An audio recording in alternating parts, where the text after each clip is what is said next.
الحمد لله كفى وسلام على عباده الذين اصطفى أما بعد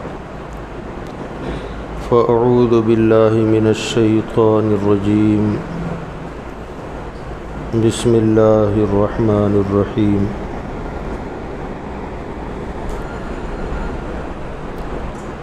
إنهم كانوا إذا قيل لهم لا إله إلا الله يستكبرون صدق اللہ العظیم۔ معزز سامعین کرام، السلام علیکم ورحمۃ اللہ وبرکاتہ۔ ان اللہ وملائکتہ یصلون علی النبی یا ایھا الذین آمنوا صلوا علیہ وسلموا تسلیما۔ اللهم صل على سيدنا مولانا محمد وآله وسلم صلاة وسلاما عليك يا رسول الله صلی اللہ علیہ وسلم۔ گزشتہ کل کلمہ طیبہ کے حوالے سے، جسے کلمہ توحید بھی کہا جاتا ہے، اس کے فضائل بیان کیے گئے تھے۔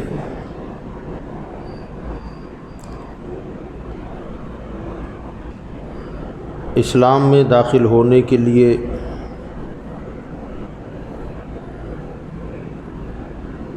جو سب سے زیادہ ضروری بلکہ بنیاد ہے وہ ہے کلمہ۔ اس کے بغیر، اس کا اقرار کیے بنا کوئی بندہ مومن ہو ہی نہیں سکتا، اور وہ کلمہ ہے لا الہ الا اللہ محمد الرسول اللہ صلی اللہ تعالی علیہ وسلم۔ کلمے کی فضیلت آپ نے کل سماعت کی، آج ایک روایت عرض کر دوں میں۔ اللہ ہم کو کثرت کے ساتھ کلمے کا ورد کرنے کی توفیق عطا فرمائے۔ حضرت سیدنا جنید بغدادی رضی اللہ تعالی، یہ ایک مرتبہ کسی دعوت میں کھانے کے لیے پہنچے۔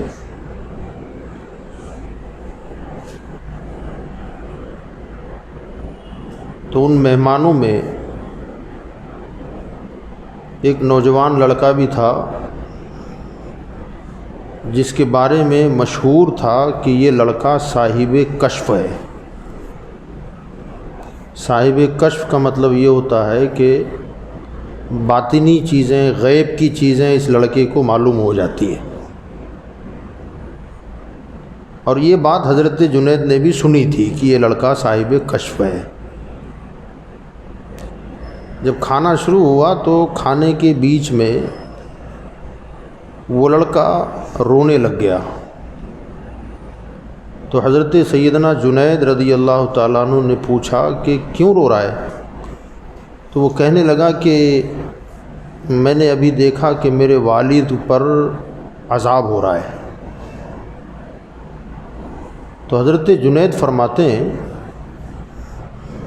کہ ایک حدیث شریف میں یہ میں نے پڑھا تھا کہ جو بندہ 70,000 مرتبہ کلمہ شریف پڑھ کر کسی میت کو بخش دے، اللہ اس کے بخشش فرما دیتا ہے۔ وہ کہتے ہیں کہ اس حدیث کی سند مجھے معلوم نہیں تھی، یعنی حدیثوں کی بھی قسمیں ہوتی ہیں، کیٹیگری ہوتی ہے، حسن ہے، ضعیف ہے، قوی ہے، حدیثیں بھی ایسی ہوتی ہیں۔ وہ کہتے ہیں مجھے اس کے سند کا پتہ نہیں تھا، بہرحال میں نے اس کو کہیں پڑھا تھا، تو میں نے 70,000 مرتبہ اس کلمے کو پڑھا تھا، اور اب تک میں نے کسی کو ایصال ثواب نہیں کیا تھا، کسی کی روح کو بخشا نہیں تھا۔ اور وہ لڑکے نے جیسی رونا شروع کیا، میں نے پوچھا کیوں رو رہا ہے؟ تو وہ کہنے لگا کہ میں نے ابھی دیکھا کہ میرے ابا پر قبر میں عذاب ہو رہا ہے۔ تو وہ کہتے ہیں کہ میں نے کسی سے کچھ نہیں کہا، اپنے دل ہی دل میں وہ 70,000 مرتبہ جو کلمہ میں نے پڑھا تھا نا، وہ اس کے باپ کی روح کو بخش دیا۔ اب جیسی میں نے اپنے دل میں ہی وہ کلمہ شریف کا ثواب اس کے باپ کی روح کو بخشا، تو تھوڑی دیر کے بعد وہ لڑکا ہنسنے لگا، بڑا خوش ہو گیا۔ تو میں نے کہا بیٹا اب کیوں ہنس رہا ہے؟ کہ الحمدللہ میرے والد کے اوپر ان کی قبر میں جنت کے دروازے کھل گئے، ان کا عذاب ہٹا لیا گیا۔ حضرت جنید بغدادی فرماتے ہیں کہ مجھے اس حدیث سے اس لڑکے کے کشف پر یقین ہو گیا کہ واقعی یہ لڑکا کشف والا ہے، اور اس کے کشف سے یہ پتہ چلا کہ یہ حدیث غلط نہیں ہے جو میں نے سنی ہے۔ یعنی حدیث سے اس کی ولایت کا پتہ چلا، اس کی ولایت سے اس حدیث کا پتہ چل گیا کہ حدیث سچی ہے۔ اس سے یہ پتہ چلتا ہے کہ اب ذرا سوچیں آپ کہ یہ کلمہ شریف پڑھ کر اگر کسی کی روح کو ایصال ثواب کیا جائے تو اللہ تعالیٰ اس کی بخشش فرما دیتا ہے۔ اور یہ بات مزید سمجھ میں آئی کہ یہ فاتحہ دینا یہ نیا طریقہ نہیں ہے۔ جنید بغدادی نے بیٹھ فاتحہ میں کیا ہوتا ہے، ہم قرآن پڑھتے ہیں، سورہ یاسین پڑھتے ہیں، خیر خیرات، اس کا ثواب مرحوم کو پہنچاتے ہیں، یہی تو ہے فاتحہ۔ تو لوگ جو فاتحہ سے بھاگتے ہیں کہ بھئی ہم فاتحہ کا نہیں کھاتے اور ہم یہ نہیں کرتے اور ہم فاتحہ والے نہیں ہیں، ان کو سوچنا چاہیے کہ یہ 2 5 سال 20 سال 25 سال 100 سال کی بات نہیں ہے، یہ صدیوں سے چلا آ رہا ہے۔ یہ طریقہ فاتحہ کا جو ہے یہ بات کے لوگوں نے ایجاد نہیں کیا، بلکہ اگر ہم اور آگے جائیں گے نا ادھر سرکار کے دور کی طرف تو آپ کو پتہ چلے گا یہ فاتحہ خود حضور کی سنت اور حدیث سے ثابت ہے۔ یہ ہم جو فاتحہ دیتے ہیں بالکل جو طریقہ ہمارا ہے نا، یہ طریقہ آپ کو حدیث میں مل جائے گا، حضور کا عمل میں مل جائے گا کہ حضور نے ایسا کیا ہے۔ میں ایک حدیث بات آ گئی ہے تو سن لیں آپ۔ حضرت انس رضی اللہ تعالیٰ یہ فرماتے ہیں کہ میری والدہ حضور صلی اللہ علیہ وسلم کے پاس گئی تھی، وہاں سے پلٹ کر میرے گھر جب آئی تو آ کر جلدی جلدی میری والدہ نے روٹیاں بنائی، اور روٹی بنا کر پھر روٹی کے ٹکڑے کیے ایک برتن میں، اور اس میں شہد ڈالا، گھی ڈالا، کیا بنائے آپ سے پوچھ رہا ہوں، ہاں ملیدہ بن گیا نا، مالیدہ بولتے ہیں، ہاں وہ بنا نا۔ ہماری ماں بہنیں جب یہ فاتحہ وغیرہ ہوتی ہیں بعض بزرگوں کی تو ایسی روٹیوں کو چورتے ہیں، اس میں شکر وغیرہ ڈالتے ہیں، میٹھا بناتے ہیں اس کو، وہی ہوتا ہے۔ اب حدیث شریف میں یہ ہے کہ حضرت انس فرماتے ہیں کہ میری ماں نے اس کے ٹکڑے کیے، اس میں شہد ڈالا، گھی ڈالا، تو ہو گیا نا بھائی وہی جو آج ہم بناتے ہیں۔ اور پھر مجھ کو بلا کر کہا کہ بیٹا میں حضور کے پاس سے آ رہی ہوں، میں نے حضور کے چہرے کو دیکھ کر ایسا محسوس کیا کہ حضور کو بھوک لگی ہے، حضور نے کھانا نہیں کھایا ہے، کہ یہ برتن حضور کے پاس لے جا۔ اب وہ 2 5 روٹیوں کا تھا وہ۔ حضرت انس کہتے ہیں کہ میری والدہ نے میرے سر پہ وہ برتن رکھ دیا، اوپر کپڑا ڈھانک دیا۔ اب میں بچہ تھا، زیادہ عمر نہیں تھی حضرت انس کی، 12 13 سال کی عمر رہی ہوگی۔ میں وہ برتن لے کے حضور کے پاس گیا تو صحابہ بھی بیٹھے ہوئے تھے۔ اب جب صحابہ کرام بھی تھے، میں گیا اور میں نے وہ برتن حضور کے پاس پیش کیا کہ میری والدہ نے آپ کے لیے بھیجا ہے۔ حضرت انس فرماتے ہیں کہ حضور نے فرمایا رکھ دو، میں نے رکھ دیا۔ پھر حضور صلی اللہ علیہ وسلم نے کچھ پڑھنا شروع کیا کہ مجھے نہیں پتا کہ حضور نے کیا پڑھا۔ پھر ہاتھ اٹھائی، دعا کی، دعا ہو گئی، پھر سب سے فرمایا کہ چلو بسم اللہ کرو۔ سب نے پیٹ بھر کے کھانا کھایا، وہ جو تھا وہ سب نے پیٹ بھر کے کھایا۔ پھر حضور نے اس پر کپڑا ڈال دیا اور مجھ سے فرمایا انس یہ برتن اٹھا اب تو اور تیری ماں کھا۔ حضرت انس کہتے ہیں جب میں نے اٹھایا، اس پر حضرت انس قسم کھاتے ہیں، خدا کی قسم مجھے اندازہ نہیں لگ رہا تھا کہ لایا تب زیادہ تھا یا اب زیادہ ہے۔ یعنی وہ وزن جب کپڑا ڈال دیا نا، اس میں اتنی برکت ہو گئی۔ اب فاتحہ میں ذرا سوچیں آپ، حضرت انس کہتے ہیں کہ میری والدہ نے روٹی کے ٹکڑے کیے، اس میں شہد ڈالا، اس میں گھی ڈالا، اور پھر وہ برتن لے کے میں آ گیا۔ اب وہ چاہے روا ہو، ملیدہ ہو یا تھولی، اس کو جو کہنے آپ اپنی زبان میں، وہ لا کر کے رکھ دیا۔ اب حضور نے کچھ پڑھا جس کی انہیں ضرورت تھی، وہاں جو پڑھنا تھا وہ انہوں نے پڑھا۔ اب ظاہر بات ہے، معاذ اللہ، ہزار بار معاذ اللہ، سرکار نے نقل کفر نباشد کوئی ایسا شلوک تو نہیں پڑھا ہوگا جو کفر اور شرکیہ ہو۔ اگر پڑھا ہوگا تو قرآن پڑھا ہوگا، کہا ہوگا تو برکت کی دعا کی ہوگی۔ پھر ہم اپنی فاتحہ میں پڑھتے کیا ہیں؟ رہا سامنے برتن رکھنے کا، تو حضور کے بھی سامنے ہی برتن تھا، پیچھے نہیں تھا، سامنے برتن رکھ کے حضور نے پڑھا۔ تو اس سے پتہ چلا کہ فاتحہ اور یہ ملیدہ وغیرہ جو ہمارے یہاں رواج ہے، یہ طریقہ ہمارے بڈھوں کا بنایا ہوا نہیں ہے، یہ طریقہ حضور کے زمانے سے چلا آ رہا ہے۔ الحمدللہ فاتحہ وغیرہ پڑھی جاتی ہے، اللہ کا لاکھ لاکھ شکر ہے، ہم اسی طریقے پر عمل کر رہے ہیں۔ گھبرانے کی، ڈرنے کی، وہ لوگ بولتے ہیں نا حدیث میں کہاں ہے بتاؤ، اس میں کہاں ہے بتاؤ، قرآن میں کہاں ہے بتاؤ۔ اللہ کے بندے، تم ہزاروں کام کر جائیں تو تمہاری کوئی دو ورق والی کتاب میں بھی نہ ہو، اور ہم کچھ بھی کریں تو سیدھے قرآن پوچھتا ہے، سیدھے حدیث پوچھتا ہے۔ یار یہ زیادتی ہے۔ یاد رکھیں، کچھ طریقے، کچھ کام فرائض میں ہوتے ہیں، کچھ کام سنتوں میں ہوتے ہیں، کچھ کام واجب ہوتے ہیں، کچھ کام نفل ہوتے ہیں، کچھ مستحب ہوتے ہیں، اور کچھ کام تو صرف مباح ہوتے ہیں۔ کرو تو ٹھیک، نہ کرو تو کچھ نہیں۔ اب اگر کوئی بندہ بہتر کام کر رہا ہے، اچھا کام کر رہا ہے، اب اسے لگتا ہے ثواب کی امید سے اچھا کام کر رہا ہے، اب اس کو جا کے آپ پوچھیں کام مباح ہے، اب مباح کام کے لیے میں کہوں کہ حدیث میں بتا، تو وہ حدیث کا چیپٹر ہی نہیں ہے۔ وہ میں یہ کہوں کہ قرآن میں دکھا دے تو قرآن کا چیپٹر ہی نہیں ہے، وہ تو مستحب سمجھ کے کر رہا ہے نا، ثواب کی نیت سے کام کر رہا ہے، تو بھی اس کو قرآن اور حدیث میں ڈھونڈنا بے عقلی ہے، یا اس کی دلیل مانگنا بے وقوفی ہے۔ ہاں، وہ کام نہ کرنے کی کوئی آیت یا حدیث تمہارے پاس ہو تو تم پیش کرو۔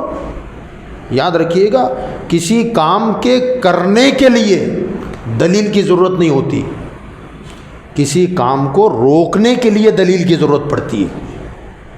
بات اس کو آپ بہتر سمجھ سکتے ہیں۔ مثلا میں نے آج تک نہیں دیکھا کسی روڈ پہ ایسا بورڈ لگا ہو کہ یہ روڈ چالو ہے، نو انٹری کا بورڈ دیکھا ہے آپ نے؟ نو انٹری کا بورڈ آپ دیکھتے ہیں، مطلب یہ کہ جہاں سے گزرنا منع ہے اس کا بورڈ لگتا ہے، گزرنے کے لیے پرمیشن کا بورڈ نہیں لگتا۔ تو شریعت میں کام کرنے کے لیے کسی بورڈ کی، آیت کی، حدیث کی ضرورت نہیں ہے، کسی کام سے روکنے کے لیے دلیل کی ضرورت پڑتی ہے۔ اب بھائی ہم تو جلوس نکالتے ہیں، اور تو کہے جلوس قرآن میں کہاں ہے بتا، تو کرنے کے لیے دلیل نہیں چاہیے۔ تو کہتا ناجائز ہے تو تو دلیل لا۔ ذمہ داری کرنے والے کی نہیں ہے، ذمہ داری روکنے والے کی ہے۔ ہم فاتحہ دیتے ہیں، وہ کہتا قرآن میں دکھا، تو میں کہتا ہوں بھائی ہم تو کر رہے ہیں نا، تو منع کر رہا ہے تو منع والا بورڈ دکھا، یہ کہاں ہے کہ یہ مت کرو۔ تو جو بھی روکے گا دلیل اس کے ذمہ ہوگی، کرنے والے کے ذمہ دلیل نہیں ہوتی۔ جو کام کرتا ہے تو ہر کام میں اباحت ہے، روکنے کے لیے دلیل کی ضرورت پڑتی ہے، کہ علمی بات ہے۔ جب بھی اگر کوئی ایسا مسئلہ ہو تو آپ اتنا کہہ دیں بھائی میں تو کرتا ہوں، اگر تو منع کرتا ہے تو منع والی دلیل لا، کوئی حدیث ہے، قرآن کی کوئی آیت ہے تو میں چھوڑ دوں گا۔ تو مر جائیں گے مگر ہمارے خلاف کوئی ایسی حدیث اور وہ نہیں لا سکیں گے۔ ہاں، لنگڑی لولی کوئی دلیل لے کے آ جائے تو 2 نمبر کی بات ہے نا، یعنی کسی کے سمجھ ہی میں نہ آئے اور وہ کہہ دے اس سے مراد، جیسے ابھی یہ کلمہ لے لیں نا آپ، کلمہ دلیل لا الہ بولے الا اللہ محمد رسول اللہ، اس کا سیدھا سا مطلب سب جانتے ہیں آپ، بولیں آپ کیا ہے مطلب اس کا؟ اللہ کے سوا کوئی معبود نہیں. کیا مطلب معبود کا؟ عبادت کے لائق نہیں. اللہ کے سوا کوئی عبادت کے لائق نہیں. اس میں جو اصل لفظ ہے نا وہ لفظ ہے الہ. الہ جو لفظ ہے الہ، یہ لفظ الہ کا مطلب ہے معبود. لا یہ حرف نفی ہے. لا یعنی نہیں. الہ معبود، کوئی معبود نہیں. الا اس کا مطلب ہے مگر. الا کا مطلب مگر. پھر ہے اللہ، مطلب ہوا کوئی معبود نہیں مگر بولیں اللہ، یعنی کوئی عبادت کے لائق نہیں. نہ درخت ہے، نہ سورج ہے، نہ چاند ہے، نہ پہاڑ ہے، نہ دریا ہے، نہ سمندر ہے، نہ سورج ہے، نہ چاند ہے، نہ پیر صاحب ہے، نہ کوئی پیغمبر ہے. عبادت کے لائق کوئی نہیں. کون ہے؟ اللہ. اب دیکھیے آپ اس کا ترجمہ کیا کرتے ہیں کرنے والے معلوم ہے؟ اللہ کے سوا، لا الہ الا اللہ، کوئی مشکل کشا نہیں اللہ کے سوا، کوئی اولاد دینے والا نہیں اللہ کے سوا، کوئی مشکل ٹالنے والا نہیں اللہ کے سوا، کوئی شفا دینے والا نہیں اللہ کے سوا، کوئی بارش برسانے والا نہیں اللہ کے. ابے یہ ترجمہ لایا کہاں سے؟ یہاں بات عبادت کی ہو رہی ہے اور تو بول رہا ہے کہ کوئی شفا دینے والا نہیں اللہ کے سوا، کوئی موت دینے والا نہیں اللہ کے سوا، کوئی مشکل کشا نہیں اللہ کے سوا، کوئی پریشانی ٹالنے والا نہیں اللہ کے سوا، کوئی بیٹا بیٹی دینے والا نہیں اللہ کے سوا. یعنی اس طریقے سے مجھے یہاں ایک لطیفہ یاد ہے. علامہ مفتی احمد یار خان صاحب نعیمی رحمۃ اللہ علیہ نے اس کو اپنی کتاب میں لکھا ہے. وہ کہتے ہیں پاکستان کی بات ہے یہ. پاکستان کے کسی گاؤں میں مولانا کا بڑا چرچا تھا، بہت اچھا بولتے ہیں، بہت اچھا بولتے ہیں. آج کل لوگ دیکھتے نہیں ہیں. ہاں بہت اچھا بولتا ہے نا، گا گا کے تقریر کرتا ہے تو قوالی اور تقریر دونوں ساتھ ہو جائے. دیکھا ہے نا، اپنے پڑھتے ہیں ایسے لوگ کہ بہت اچھا بولتے ہیں، بہت اچھا بولتے ہیں. تو بلا لیا اس نے. اب بلا لیا تو رات کو اس کی تقریر اسی پر ہوئی. کوئی مشکل کشا نہیں. اب ظاہر بات ہے سنی مشکل کشا علی مولا کو بولتا ہے، ہاں یا غوث المدد پکارتا ہے، ولیوں کے آستانے پر جاتا ہے. تو اب وہ لا الہ الا اللہ کی تشریح کر رہا ہے. کوئی بیٹا بیٹی دینے والا نہیں، کوئی مشکل ٹالنے والا نہیں، کوئی حاجت روا نہیں اللہ کے سوا، بس سب اللہ. یہی ہے کلمے کا ترجمہ. اتفاق سے جس نے بلایا تھا وہ سنی تھا. وہ پریشان ہو گیا، یار کس کو بلا لیا میں نے؟ یہ بولتا بہت اچھا تھا، یہ سنا تھا میں نے تو بلا لیا، میں تو سنی سمجھا اس کو. اب یہ بھی تن گیا. رات کو بیان ہو گیا نا، رات کو امام صاحب جا کے مولانا خطیب صاحب سو گئے. صبح ان کو جانا تھا، گاڑی کا ٹائم ہو رہا ہے، مگر وہ جو جلسہ کرانے والا تھا اس کا نذرانہ باقی تھا. جو ہدیہ نا کور وہ باقی تھا، وہ دیا نہیں تھا. اب یہ انتظار کر رہا ہے کہ وہ ابھی آئے تو میرا نذرانہ مجھ کو ملے. تو کسی لڑکے کو بھیجا، کہا یار ان کو حاجی صاحب کو بلاؤ نا. تو وہ گیا، کہا کیا ہوا؟ تو کہا مولانا صاحب بلا رہے ہیں، ان کی گاڑی کا ٹائم ہو رہا ہے. تو کہا نہ میں نہیں آؤں گا. وہ جا کر کے بولا کہ نہ بول رہے ہو. تو اس نے کہا کہ ان کا گھر کہاں ہے حاجی صاحب کا، اب جائیں کیسے؟ تو کہا چلیے مجھے معلوم ہے. اب یہ پہنچے حاجی صاحب کے دروازے پر جس نے جلسہ کروایا تھا. کہا حاجی صاحب مجھے جانا ہے. اب وہ کیا بولیں گے؟ نذرانہ دو. کوئی مولانا بولے گا میرا ہدیہ دیجیے مجھے؟ کہا مجھے جانا ہے. تو کہا جائیے. آپ کو روکا کس نے؟ وہ کہنے لگا وہ اب ہدیہ نذرانہ نہ کور تو سمجھے، کم سے کم کرایہ میرا جانے آنے کا.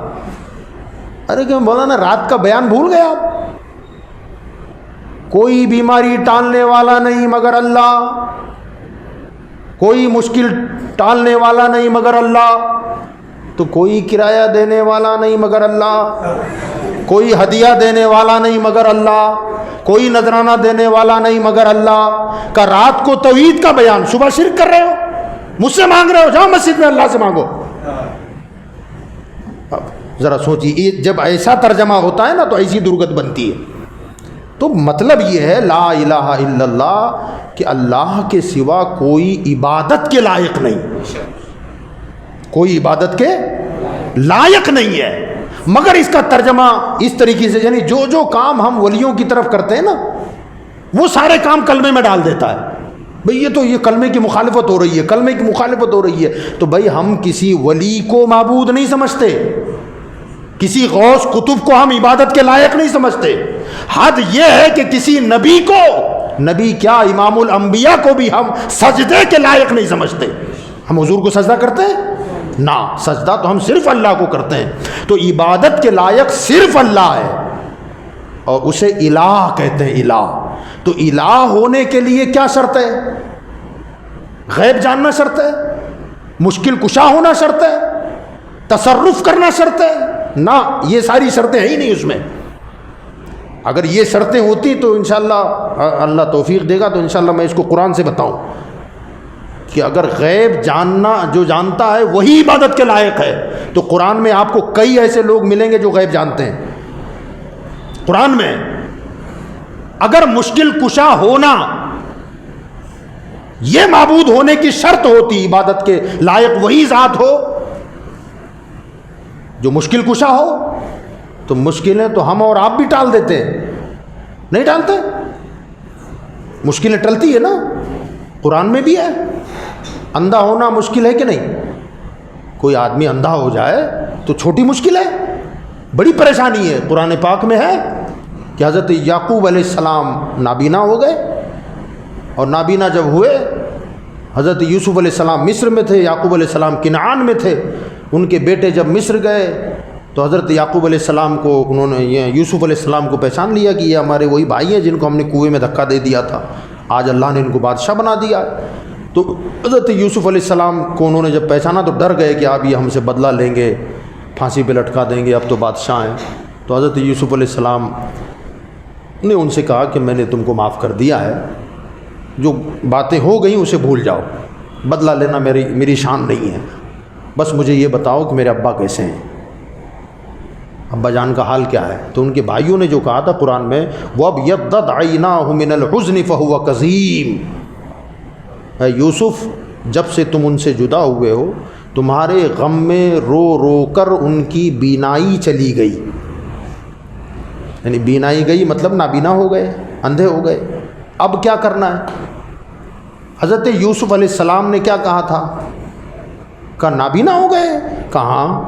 تو قرآن میں ہے اذهبوا بقمیصی ھذا فالقوه علی وجہ ابی یأتی بصیرا، میرا کرتا لے جاؤ اور کرتا لے جا کر میرے ابا کی آنکھوں سے لگا دینا، اس کی برکت سے ان کی بینائی واپس آ جائے گی.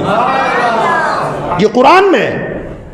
اب ان کے بھائی حضرت یوسف کا کرتا لے کر وہاں سے چلے، کنعان آئے، اور کنعان آتے ہی جب ابا جان کی آنکھوں سے وہ کرتا لگایا، قرآن کہتا ہے فرتد بصیرا، ان کی روشنی واپس آ گئی. بولو اندھا ہونا مشکل ہے؟ بولو مشکل ہے کہ نہیں؟ مشکل ہے نا، بڑی مشکل ہے. اب اندھا ہونا مشکل، اور مشکل ٹلی کس سے؟ کس سے ٹلی؟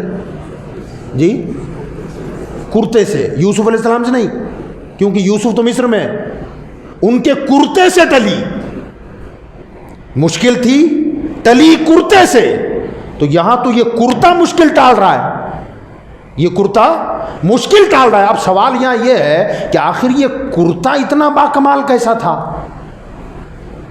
کرتا جنت سے آیا ہوا تھا، عرش پر اس کی بنائی ہوئی تھی، عرش اعظم پر بنایا گیا تھا. نہ اسی دنیا کے کارخانے کا ہوگا، یہیں کی کپاس سے بنا تھا، مگر اس میں کمال جو ہوا وہ اللہ کے پیغمبر کے جسم سے لگنے سے. حضرت یوسف علیہ السلام نے اسے جو پہنا تو ان کے جسم کی صحبت میں رہتے رہتے رہتے وہ کرتا اتنا باکمال ہو گیا کہ وہ نابینا کو بینا بنا دے. جب کرتا اتنا باکمال ہے تو کرتے والا کتنا باکمال ہوگا. تو بہرحال بتانا یہ چاہتا تھا کہ مشکل کشا ہونا معبود ہونے کے لیے ضروری نہیں ہے. یہ اس کا معبود ہونے کا ڈیفینیشن نہیں ہے. معبود ہونے کے لیے ضروری کیا ہے؟ بے نیازی. کیا ہے؟ اللہ الصمد، اللہ بے نیاز ہے. ہر بندہ حاجت مند ہے. کسی نہ کسی سے کچھ نہ کچھ ضرورت پڑتی ہے. بادشاہ بھی ہو تو بھی ضرورت ہے. بولو بادشاہ کو کسی کی ضرورت نہیں رہتی؟ یقیناً رہتی ہے. اگر ہو سکتا ہے کوئی یہ کہے وہ تو بادشاہ ہے، اس کو کسی سے کیا غرض، تو میں کہتا ہوں رعایا ہے تو بادشاہ ہے. اگر رعایا ہی نہ رہے تو بادشاہ کس کا ہوگا؟ تو ہر ایک کو کسی نہ کسی کی حاجت ضرورت پڑتی ہے، اور جہاں جہاں ضرورت ہوگی وہاں عبادت نہیں ہوگی، اور جہاں بے نیازی ہوگی وہ الہ ہوگا. اور ساری کائنات سے بے نیاز اگر کوئی ہے تو اللہ ہے، اس کو کسی کی حاجت نہیں ہے. نبیوں کو اللہ کی حاجت ہے، رسولوں کو اللہ کی حاجت ہے، ولیوں کو اللہ کی حاجت ہے، غوث کو اللہ کی حاجت ہے، ہم کو آپ کو اللہ کی حاجت ہے، مگر اللہ کو کسی کی حاجت نہیں ہے. پوری دنیا اگر اس کی عبادت کرنا چھوڑ دے تو اللہ کو ہماری نمازوں کی حاجت ہے، ہمارے روزوں کی حاجت ہے. اگر ہم عبادت بند کر دیں تب بھی اس کی شان میں کوئی کمی آنے والی نہیں ہے. وہ بے نیاز ہے. نہ ہمیں کھانے کی حاجت ہے، ہمیں سونے کی حاجت ہے، ہمیں جاگنے کی حاجت ہے، ہمیں ہر چیز کی حاجتیں ہوتی ہیں، مگر اللہ کو کسی چیز کی حاجت نہیں ہے. تو الہ اور معبود ہونے کے لیے جو ضروری چیز ہے وہ ہے بے نیازی، اور اللہ بے نیاز ہے اس لیے عبادت کے لائق ہے. اللہ بے نیاز ہے اس لیے وہ عبادت کے لائق ہے. یہ جو ہے اللہ، یہ اللہ تعالیٰ کا ذاتی نام ہے نا. لا الہ اللہ، اس کو الگ الگ جب کریں گے آپ تو پہلے ہے لا، پھر ہے بولیں الہ، اور پھر ہے اللہ. لا یعنی نہیں، الہ یعنی معبود.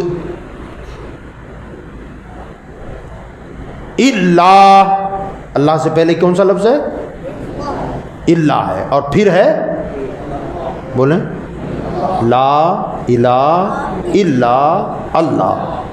یہ الگ الگ جملے ہو گئے. جب ملا کے کہیں گے تو لا الہ الا اللہ یہ ہوتا ہے، الگ الگ کریں گے تو لا الہ الا اللہ.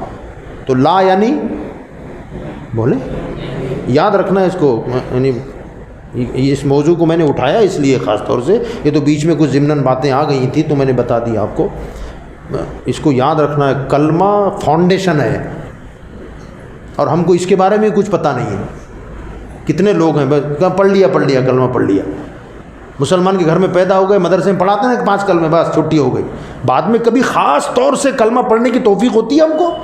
میں نے کل بھی بتایا تھا، خصوصیت کے ساتھ اس کو اپنا وظیفہ بنا لیں، اس کو وظیفہ بنائے. حضور نے کل میں نے حدیث سنائی آپ کو، سرکار نے فرمایا کہ اپنا ایمان تازہ کیا کرو. صحابہ نے پوچھا ایمان کو تازہ کیسے کرے؟ کہا کلمہ پڑھ کے تازہ کیا کرو. تو کلمہ پڑھنے سے ایمان تازہ ہوتا ہے. ایک روایت میں آقا نے فرمایا کہ جس طریقے سے کپڑا پرانا اور بوسیدہ ہو جاتا ہے ایسے ہی ایمان بھی پرانا اور بوسیدہ ہوتا ہے. اپنے ایمانوں کو نیا کیا کرو. صحابہ نے کہا رسول اللہ ایمان نیا کیسے ہوگا؟ فرمایا کلمے سے نیا ہوتا ہے. تو خالی یہ کلمہ یہ چند حروفوں کا مجموعہ نہیں ہے، اس میں بڑی گہرائیاں ہیں. اللہ کا مطلب ہوتا ہے مگر، اللہ کا مطلب یعنی لا نہیں، الہ معبود، اللہ مگر اللہ. اب اس کا ترجمہ کیا کریں گے؟ نہیں ہے کوئی معبود اللہ کے سوا. یہ اس کا سیدھا ترجمہ ہوا. لفظی ترجمہ ہوگا کہ نہیں ہے کوئی الہ عبادت کے لائق مگر اللہ.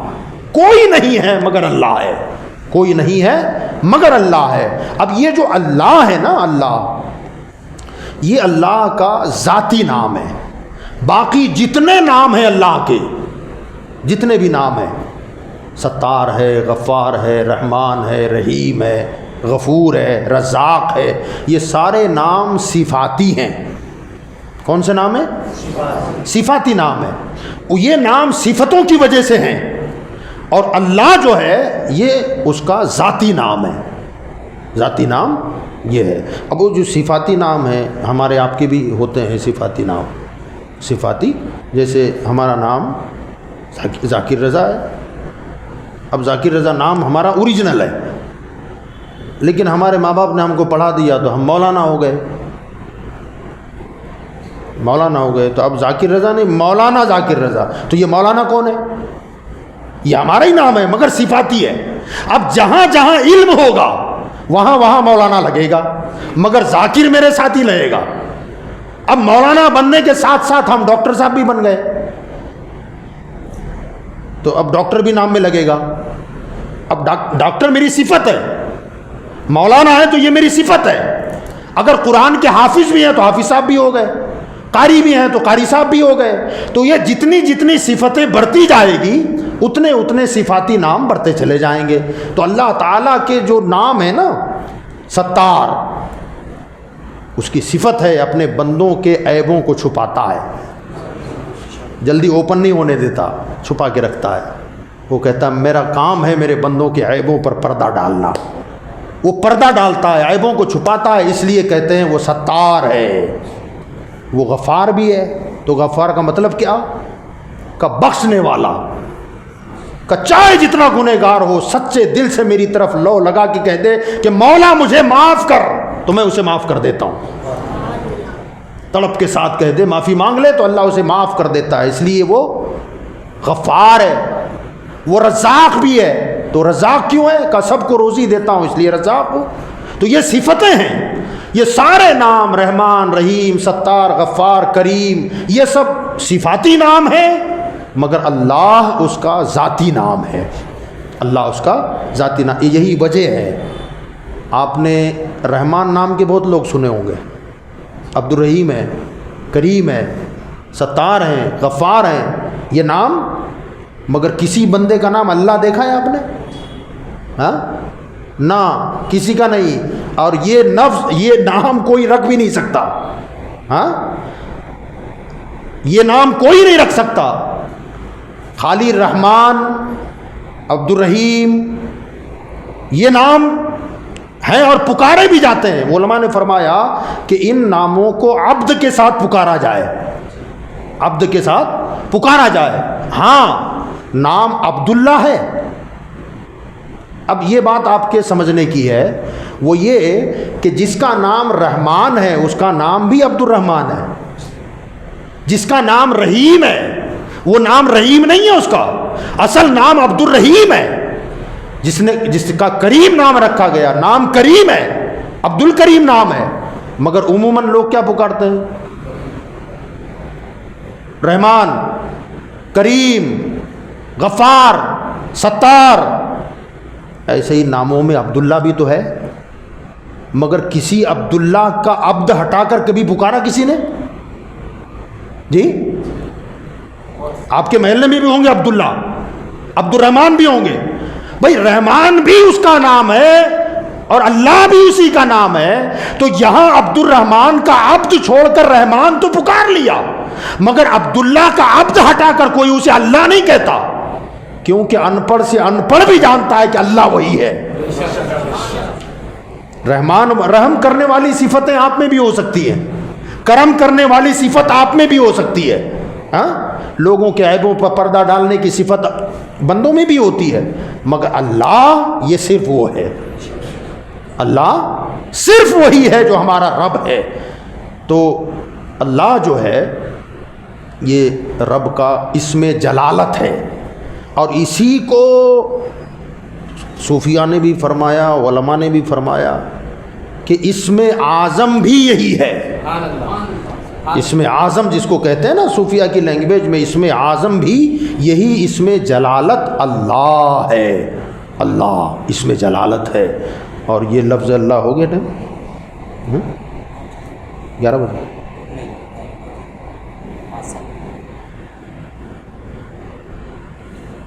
تو ہمارے رب کا نام کیا ہے؟ بولیں آپ. اللہ. اور ہم جب بھی کوئی کام شروع کرتے ہیں، کھانا شروع کرتے ہیں، قرآن پڑھنا شروع کرتے ہیں، تو کیا پڑھتے ہیں؟ وہ اللہ ہے. بسم، اسم کا مطلب ہوتا ہے نام. اسم کا مطلب نام. اور ساتھ میں جب با لگ جائے تو با کا مطلب ہوتا ہے ساتھ یا سے. جب بے لگ جائے نا، اصل بسم اللہ نہیں ہے، اصل ہے اسم اللہ. اصل کیا ہے؟ ہاں، اسم کا معنی ہوتا ہے نام. جیسے عرب، آپ رہے ہیں مدینہ میں ماشاءاللہ، یہ عرب میں رہ گئے ہیں، آپ بھی مدینہ شریف مکہ شریف کو بھی جائیں تو وہاں کے لوگ کہتے ہیں ما اسمک، ما اسمک، کیا نام ہے تیرا، تیرا نام کیا ہے. اسم کا مطلب ہے نام، اسم کا مطلب نام ہے. تو یہ اسم اللہ، اللہ کا نام، مگر ساتھ میں لگا دیا با تو ہو گیا بسم اللہ. اب بسم اللہ کا مطلب کیا ہوا؟ اللہ کے نام سے شروع، اللہ کے. تو یہ با کا مطلب ہوا سے، یہ با لگی ہے نا پہلے، اس کا مطلب ہوا سے. اسم نا نام، اللہ، اللہ کے نام سے شروع. تو بھئی نام سے کیوں شروع؟ تو اس کی فضیلت حدیثوں میں بہت آئی ہے کہ جو بھی کام بسم اللہ سے شروع کیا جائے اس میں برکت ہوتی ہے. تو شروع کیسے کر رہے ہیں؟ بسم اللہ سے. اور بسم اللہ کیا ہے؟ اللہ کا نام ہے، نام، ذات نہیں ہے. یہ چند حروفوں کا مجموعہ ہے، الف لام لام ہا، یہ ہے اللہ. حالانکہ یہ عبادت کے لائق ہے. جو لفظ آپ لکھتے ہیں اللہ، یہاں لکھا ہوگا، یہ جو اللہ لکھا، یہ عبادت کے لائق ہے؟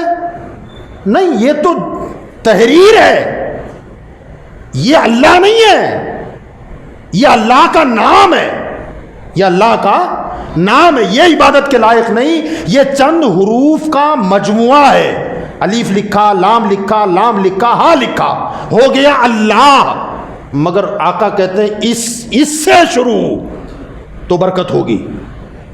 تو جب یہ حروف الف با تا سا لکھنے میں اللہ، الف لام لام ہا، جب یہ پڑھ کے شروع کریں تو برکت ہے. جس کے نام میں اتنی برکت ہے اس کی ذات میں کتنی برکت ہوگی. جس کا نام اتنا باکمال ہے، ذرا سوچیں آپ. حضرت سیدنا ابو الحسن خرقانی رحمۃ اللہ تعالی علیہ، بول دوں نا؟ ہاں، ایک مرتبہ ایسی محفل بیٹھی تھی اور محفل میں حضرت ابو الحسن خرقانی رحمۃ اللہ علیہ اللہ تعالیٰ کے نام یعنی اللہ، اس کی خصوصیات بیان کر رہے تھے. اس میں یہ اثر ہوتا ہے جب بندہ اللہ اللہ اللہ کا ذکر کرتا ہے تو اس سے قلب میں نور جاری ہو جاتا ہے اور پھر دل منور ہو جاتا ہے اور پھر اس میں یہ صفتیں پیدا ہوتی ہیں وغیرہ وغیرہ. اب ایسا مجمع بیٹھا ہوا تھا تو اس میں ابو علی بن سینا، اس زمانے کا اپنے وقت کا بہت بڑا سائنٹسٹ فلسفی ہے ابو علی بن سینا. اب وہ فلسفے والے یہ روحانی دنیا کو کیا جانے، کوئی سائنٹسٹ کو کیا بتائیں گے آپ روحانیت کیا ہوتی ہے اور وظیفے کیا ہوتے ہیں. اب وہ بندہ مومن تھا، مسلمان ہے، لیکن اب چونکہ وہ سائنس پڑھا ہوا آدمی، فلسفہ پڑھا ہوا، وہ بیٹھے بیٹھے سوچ رہا ہے کہ یار حضرت کیا بیان کر رہے ہیں. اس کے نام میں یہ تاثیر ہے. اگر حضرت نام کے بجائے یہ کہتے کہ اللہ کی ذات کی یہ تاثیر ہے تو سمجھ میں آتی ہے، لیکن یہ نام کی باتیں کر رہے ہیں. اب وہ تو اللہ کے ولی تھے، ادھر بیچ میں بیٹھے بیٹھے ہی سوچ رہا ہے دماغ میں. انہوں نے دیکھا کہ اس کی دماغ میں کچھ چل رہا ہے تو حضرت نے سمجھ لیا کہ یہ میری تقریر پر اعتراض کر رہا ہے. تو حضرت نے کہا ابو علی بن سینا گدھے گدھے ہو. اب ظاہر بات ہے گدھا بول دیا اس کو. بڑے مجمع میں اتنے بڑے سائنٹسٹ کو جب حضرت نے گدھا بولا تو اس کے تو چہرے کا جغرافیہ بدل گیا. عزت والا آدمی ہوں، دنیا میں نام ہے میرا، حضرت نے یار بڑی محفل میں گدھا بول دیا. وہ چہرہ لال ہو گیا، گردن کی رگیں پھول گئیں، آنکھیں لال ہو گئیں، یعنی غصہ. مگر ظاہر کیا کرتا؟ تو حضرت مسکرا پڑے. کہ ابو علی بن سینا کو سمجھ میں آیا تو اس کی کچھ پلے ابھی پڑا نہیں تھا. تو حضرت نے فرمایا میرے گدھا کہنے سے تو گدھا ہو گیا؟ تو کہا نا. تو کہا میں نے خالی گدھے کا نام لیا تو تیرا گلاب جیسا چہرہ کتنا بگڑ گیا. یہ گدھے کے نام کا اثر ہے. تو جب گدھے کے نام میں اتنا اثر ہے تو خدا کے نام میں کتنا ہوگا. بات سمجھ رہے ہیں آپ؟ کسی کو گدھا بول دیں آپ تو غصہ آتا ہے نا، اور غصہ جب آتا ہے تو چہرے سے ظاہر ہو جاتا ہے. آدمی غصے میں ہے، خوش ہے، ناراض ہے، غمی میں ہے، ٹینشن میں ہے، اس کا چہرہ سب بتا دیتا ہے۔ اب ابو علی بن سینا کو حضرت نے فرمایا جب خالی لفظ گدھا میں نے کہا تو تیرے چہرے کا پورا جغرافیہ بدل گیا، ہنستا مسکراتا چہرہ اتنا مکروہ ہو گیا، تو جب گدھے کے نام میں یہ اثر ہے تو خدا کے نام میں کتنا اثر ہوگا؟ کہ حضور معاف کرنا، سمجھ گیا، ساری باتیں سمجھ میں آ گئی۔